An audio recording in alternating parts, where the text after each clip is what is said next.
কাহিনী। এরপরে হযরত হুসাইন রাদিয়াল্লাহু তাআলা মক্কা থেকে মদিনা থেকে মক্কার মধ্যে রওনা দিলেন। মক্কার এক দ্বিতীয় সাহাবীর সাথে সাক্ষাৎ করলেন। হযরত আব্দুল্লাহ ইবনে আব্বাস, আব্দুল্লাহ ইবনে মাসউদ, আব্দুল্লাহ ইবনে আব্দুর রহমান ইবনে আউফ, এইরকম সাহাবী, আব্দুল্লাহ ইবনে আমর, এই সমস্ত সাহাবীর সাথে সাক্ষাৎ করলেন। শুনে অবাক হয়ে যাবেন যখন আল্লাহ নবীর পরিচয় টুকরা হযরত হুসাইন রাদিয়াল্লাহু তাআলা মক্কা আগমন করলেন। এই সমস্ত সাহাবীদের সাথে সাক্ষাৎ করার পর সাহাবীদের পক্ষ থেকে ঘোষণা করা হলো, রে মক্কাবাসী, তোমরা যদি রাহমাতুল লিল আলামিনের শান নিতে যাও, আল্লাহ নবীর চেহারার শান নিতে যাও, তাহলে এই জায়গাতে নামায় পাও।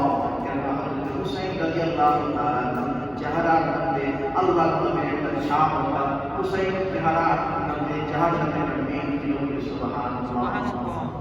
আব্দুল্লাহ আমরের মানাকিব থেকে জানা যায়, আব্দুল্লাহ আমর হযরত হুসাইনের চেহারার দিকে এত সুন্দর করে তাকাচ্ছেন, এত আবেগ উচ্ছ্বাস নিয়ে দিকে তাকিয়ে আছেন।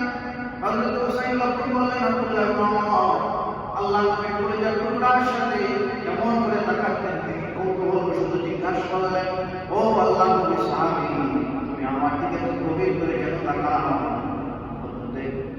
আব্দুল্লাহ আমর বলতেছেন, ও হুসাইন, এই যে সমস্ত সাহাবীদের নাম বললাম তারা সকলে ছিলেন হুসাইন রাদিয়াল্লাহু তাআলা বয়সে বড়। এই আব্দুল্লাহ আমর বলতেছেন, ও আল্লাহর নবীর পরিচয় টুকরা হুসাইন, অনেক দিন ধরে আল্লাহ নবীর চেহারা দেখি না, অনেক দিন ধরে রাহমাতুল লিল আলামিনের চেহারার গ্রাম দেখি না, অনেক দিন ধরে আল্লাহ নবীর চেহারা মজা বুঝতে পারি না, অনেক দিন ধরে নবী করিম সাল্লাল্লাহু আলাইহি ওয়াসাল্লামের চেহারা দেখে আগের মতো চক্ষুটা শীতল করতে পারি না। তুমি যখন মক্কায় আগমন করলাম, তোমার চেহারা দিকে তাকাইয়া রাহমাতুল লিল আলামিনের কথা মনে পড়ে, আর তোমার চেহারার মধ্যে নবীর একটা ছাপ দেখা যায়। নবীর চেহারার সাথে তোমার চেহারার মিল আছে, আর তোমার চেহারার দিকে তাকাইয়া আমি আল্লাহ নবীর চেহারার সাথ দিলাম বলে সুবহানাল্লাহ।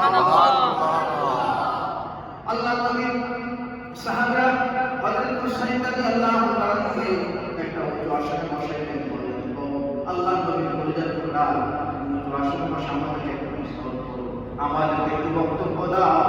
এই জায়গার মধ্যে একটা তাজিম, এই সাহাবায়ে কেরাম যাদের নাম বললাম, আব্দুর রহমান ইবনে আউফ, আব্দুল্লাহ ইবনে আব্বাস, আব্দুল্লাহ ইবনে মাসউদ, আব্দুল্লাহ ইবনে ওমর, এই সাহাবীদের থেকে বয়স কিন্তু হুসাইনের ছোট ছিলেন, কিন্তু তারা এনাকে উঁচু আসনে রাখলেন যে আপনি এখানে বসে আমাদেরকে প্রশ্ন করবেন কেন? প্রশ্নটি হয়, তাহলে জবাব হচ্ছে তিনি হচ্ছেন আল্লাহ নবীর রক্ত কিনার গায়ে পড়ে আছেন। এরপরে নবী করিম সাল্লাল্লাহু আলাইহি ওয়াসাল্লামের এই কলেজার টুকরা নারী কুফায় যাওয়ার জন্য রওনা দিলেন। অনেক লম্বা ইতিহাস। রওনা দেবার আগে তিনার চাচাতো ভাই মুসলিম বিন আমিরকে প্রেরণ করলেন, তোমার আলোচনা আপনার সঙ্গে আপনাদের মনে করে দিচ্ছি। মুসলিম বিন আমির যখন আল্লাহ নবীর সত্যতা যাচাইয়ের জন্য যে কুফাবাসী মদিনার মধ্যে সাহাবীরা আছেন তার মধ্যে কন্ট্রোল করতে পারবেন, মক্কার মধ্যে আল্লাহ নবীর তৃতীয় সাহাবীরা আছেন মক্কা তারা কন্ট্রোল করতে পারবেন, কিন্তু একটা জায়গার মানুষ কন্ট্রোল করার কোনো নেতা নেই, কন্ট্রোল করার জন্য বায়ান করার জন্য যোগ্য নেতা নাই। ওই জায়গার নাম হচ্ছে কুফা নগরী। কুফা নগরীতে প্রায় 150 এরকম বর্ণনা পাওয়া যায়, 40 বর্ণনা পাওয়া যায়। তারা কবর দিয়ে আহ্বান করতেছেন মুআবিয়া আমির মুআবিয়া দেখা করার পর তারা বললেন যে আপনি আমাদের এখানে আগমন করুন, আমরা আপনার নেতৃত্ব গ্রহণ করতে চাই, আপনার কাছে বায়াত করতে চাই। মুসলিম বিন আমির ইতিরাম করলেন, জায়গার অবস্থা তুমি পর্যবেক্ষণ করো আর শুনো। সময় না নেই, তো জুমার মধ্যে আমরা ভাষণ করতে দেখেছি। মুসলিম বিন আমির আল্লাহ নবীর পরিচয় টুকরা হযরত হুসাইনের চাচাতো ভাই ছিলেন। যখন ওই জায়গার মধ্যে গেলেন, যাওয়ার পর অবস্থা ভালো দেখতে পারেন, তিনি গোপনে গোপনে হুসাইনের বায়াত দিলেন। অসংখ্য মানুষ তিনার কাছে বায়াত করলেন, তারা হযরত হুসাইনের বায়াত দিলেন। এই মর্মে তারা বায়াত গ্রহণ করলেন। কিন্তু পরবর্তীতে ইয়াজিদের কাছে ইবনে জিয়াদের কাছে যখন সংবাদটা পৌঁছালো, সে কি করলো যে ইয়াজিদ সাহেব করতে এই জায়গা থেকে কারো বায়াত নেওয়া যাবে না, তারা চক্রান্ত শুরু করলো মুসলিম বিন আকিলকে তারা গ্রেফতার করার পর তাকে হত্যা করার জন্য অনেক চেষ্টা চালানো, তিনাকে হত্যা করার চেষ্টা প্রথমে তারা অনেক চেষ্টা করেছে। 70 জন সৈন্যকে যে ঘরের মধ্যে ছিলেন এই ঘরটাকে তারা বেশন করলো, তরবারি চালালো, কিন্তু প্রতিহত করতে পারে নাই।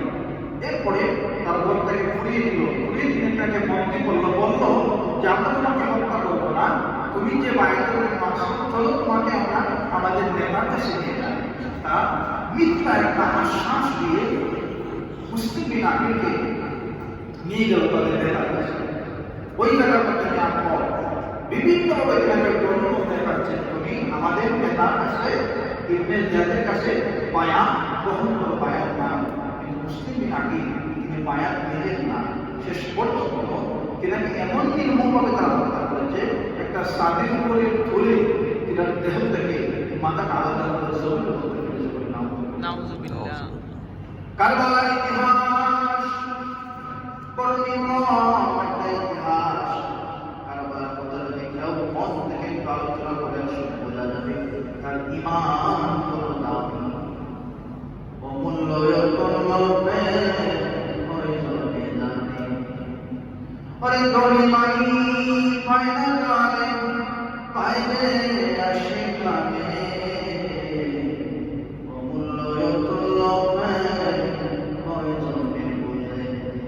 নবীর প্রেম মুসলমান আপনাকে তো ঈমান রাখতে হবে, হুসাইন ঈমান রাখতে হবে, আহলে বাইতের প্রতি মহব্বত রাখতে হবে।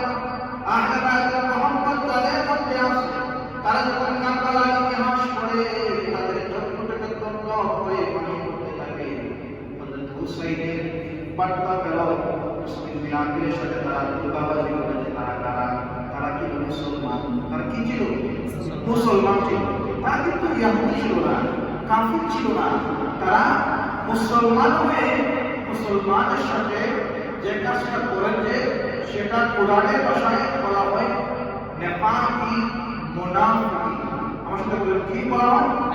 মুনাফিকি। কি করছে? মুনাফিকি করছে। এরপরে ইমাম হুসাইন রাদিয়াল্লাহু তাআলা কারবালার প্রান্তরে যায়।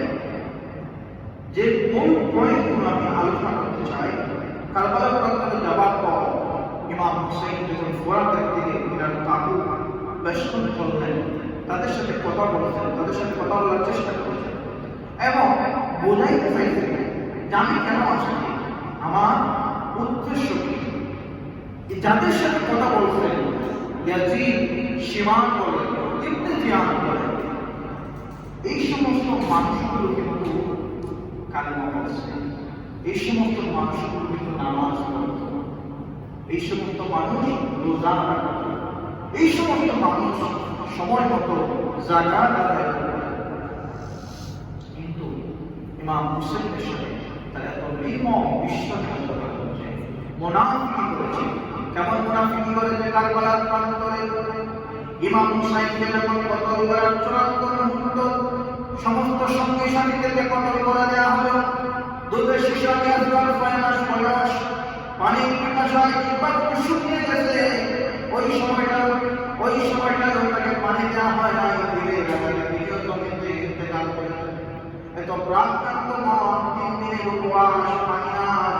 ইমাম হুসাইন যখন বললেন, রে মুসলমানেরা, তোমরাও তো মুসলমান, আমিও তো মুসলমান, আমি তো তোমাদের সাথে আমার কোনো দ্বন্দ্ব নাই, আমি ক্ষমতা নেই তোমাদের সাথে দ্বন্দ্ব করতে আসি। এই জায়গার মধ্যে কেউ কোনো মুসলমান নাই যে আমার সাথে দাঁড়াবে, আমাকে সাহায্য করবে।